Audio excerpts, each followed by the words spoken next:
ابتدا اللہ کے نام سے جو نہایت مہربان اور انتہائی رحم فرمانے والا ہے۔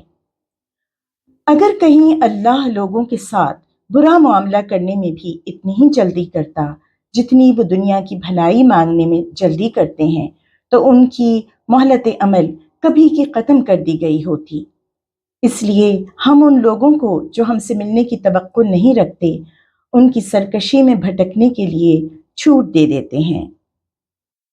انسان کا یہ حال ہے کہ جب اس پر کوئی سخت وقت آتا ہے تو کھڑے اور بیٹھے اور لیٹے ہم کو پکارتا ہے، مگر جب ہم اس کی مصیبت ٹال دیتے ہیں تو ایسا چل نکلتا ہے کہ گویا اس نے کبھی اپنے کسی برے وقت پر ہم کو پکارا ہی نہ تھا۔ اس طرح حد سے گزر جانے والوں کے لیے ان کے کرتوت خوشنما بنا دیے گئے ہیں۔ ترجمہ آیات نمبر 11 تا 12 سورہ یونس۔ معزز احباب و سامعین، یوں تو مذکورہ آیات میں اللہ تعالیٰ قریش کے اس طرز عمل کے متعلق بتا رہے ہیں جو کہ ان آیات کا شان نزول ہے، یعنی وہ قحط جو قرآن کے زمانۂ نزول میں مکہ مکرمہ میں پڑا تھا اور جس سے قریش دوچار ہو کر بہت حد تک سدھر گئے تھے اور نبی اکرم صلی اللہ علیہ وسلم کے پاس عرضی لے کر آئے تھے کہ وہ اللہ سے اسے ٹال دینے کی سفارش کریں اور بارشوں کے لیے دعا فرمائیں، اور جس پر اللہ تعالیٰ نے ان کی دعائیں سن لیں اور ان پر قحط کی صورتحال ختم کر کے بارشیں برسائیں۔ مگر وہ قریش مکہ ہی کیا جو اپنا وعدہ وفا کرتے۔ جیسے ہی مشکل ٹلی اور ان کے حالات ٹھیک ہوئے، بس دوبارہ سے وہ اسی روش پر لوٹ آئے۔ اب ہمیں اس مثال سے سمجھنا یہ ہے کہ کیا یہی معاملہ عام زندگی میں ہمارے ساتھ بھی نہیں ہے؟ ہم بھی تو ہر مشکل، ہر آفت پر فوری اللہ سے رجوع کرتے ہیں، دعائیں کرتے نہیں تھکتے، نمازیں پڑھتے ہیں، یہاں تک کہ منتیں بھی مانتے ہیں، اور جیسے ہی وہ مشکل ہم سے ٹلتی ہے ہم بھی واپس اپنی انہی حرکتوں پر لوٹ آتے ہیں۔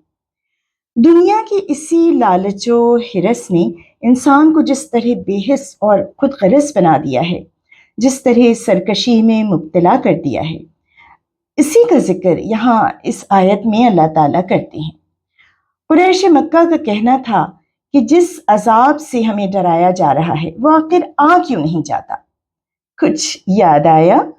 کبھی کبھار اپنے آس پاس ہم بھی ایسے جملے سنتے ہیں، گو کہ کہنے کو ہم مسلم ہیں مگر غیر اقوام کی سوچ اور فکر ہم پر اتنی حاوی ہو گئی ہے کہ اب ہم اسے برملا ترقی پسند سوچ کہتے ہیں اور اپنی نئی نسلوں کی پرورش بھی اسی زاویہ نظر سے کر رہے ہیں۔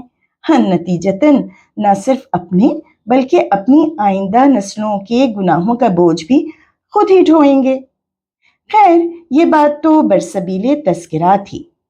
ہم اس آیت کی بات کر رہے تھے جس میں اللہ تعالیٰ نے اس بات کی جانب نشاندہی کی ہے کہ جس طرح ہم ہر بات میں بے صبرے پن کا مظاہرہ کرتے ہیں اور چاہتے ہیں کہ اللہ فوری ہماری دعائیں قبول کر لے اور جلد از جلد ہمیں اجر اور خیر عطا فرما دے، تو اسی طرح اگر اللہ تعالیٰ ہمیں ہمارے گناہوں کا بدلہ دیتے اور ہم پر فوری عذاب لے آتے تو ہماری مہلت عمل تو کب کی ختم ہو گئی ہوتی اور دنیا اپنے انجام کو پہنچ جاتی۔